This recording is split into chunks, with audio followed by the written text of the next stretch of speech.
Liksiyalarımızı devamlaştırımız hürmetli vatandaş. Bugün Çeslağır 2019 yıl 6. ayının 1. günü haftiga şembe. Endiki mavzumunda mutaxassislar Amerika Jungo Savdo urushini Reagancha sobiq Sovetlarni o'zgartishga selishtirdi. Mavzuda xabar 5. ayning 30 günü Buyuk Iroq orbitida e'lon qilindi. Xabar bunday boshlandi. Alyanız Goroyi Baş iqtisod maslahatchisi Muhammad Al-Iron yaqinda CNBC'ning muxbiriga bunday ko'rsatdi. Amerika Qo'shma Shtatlarining prezidenti Trump Jungo bilan ikki davlat o'rtasida elib berilayotgan Jungoning adolatsiz savdo-qiliqlari, Amerikaning aqliy mulk huquqini o'g'irlash, internet Jungoning josuslik bilan shug'ullanishiga munosabatlik savdo urushida fursat tepib, yangi dunyo iqtisod tartibini barpo qildi. Bu savdo urushida orqali prezident Trump yangi dunyo savdo urushi tartibini paydo qildi.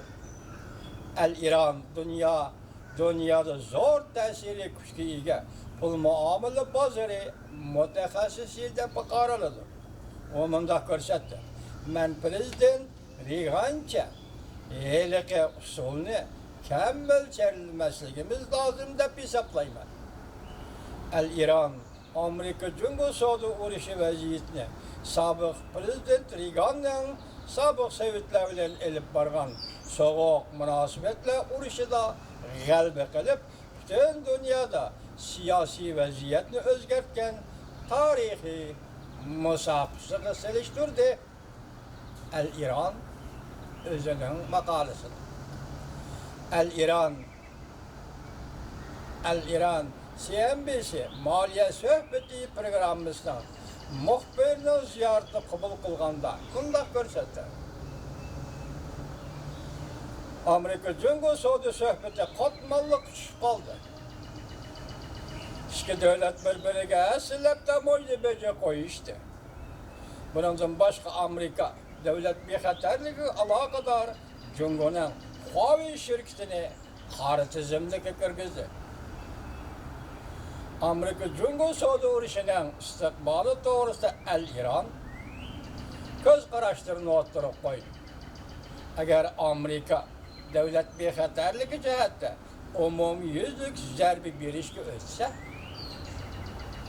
amaliyot yer shar xarakterlik, doirlik, iqtisod holatini o'zgartgan bo'ladi.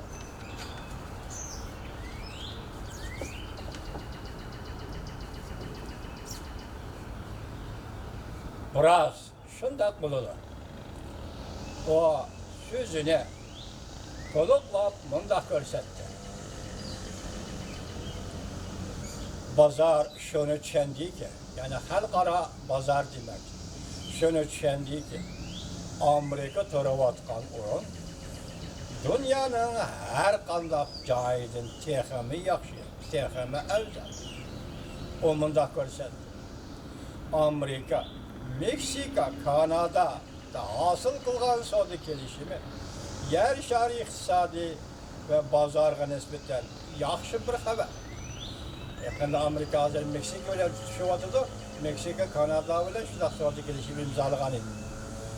Lekin butun yer shari savdo sistemasiga hal qilg'uch o'zgarish elib keladigan bir ish Jungo bilan bo'lgan suhbatda besish hosil qilishdan keladi. Lekin bu yanala dastlabki bosqichda turayotdi. Al-Iron o'tgan yili 9-oyda Yahoo moliya orbitiga bunday ko'rsatgan. Bu bir maydon savdo urushi.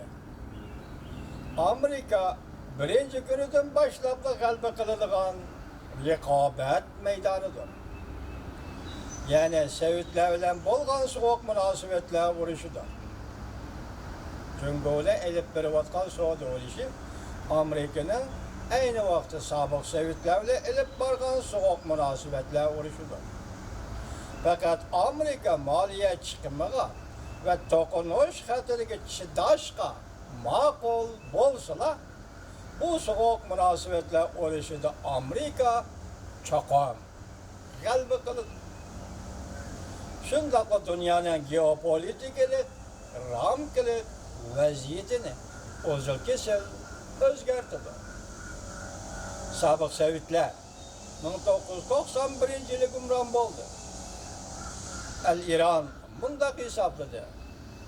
Sobiq prezident Reagan davridagi sovuq munosabatlar urushi bilan navbatdagi Saudiya urushida o'ttirisida o'xshashlik bor.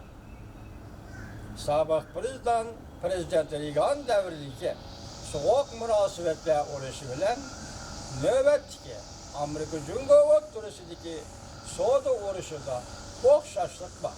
Bu o'rtada o'xshashlik bor.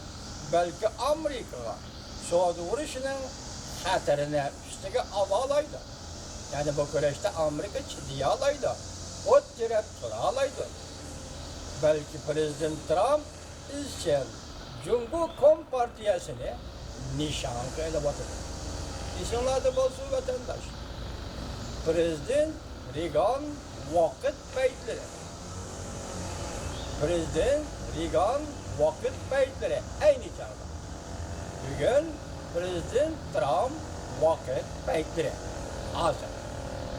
Demak, hozir yozuvchi Muhammad Al-Ibron nima deyapti? Bugungi Amerika Jungo o'rtasida elib berilayotgan Saudiya urushi ayni chog'da sobiq prezident Reaganning sobiq Sovet davlat o'rtasida elib bo'lgan sovuq munosabatlar urushiga o'xshaydi.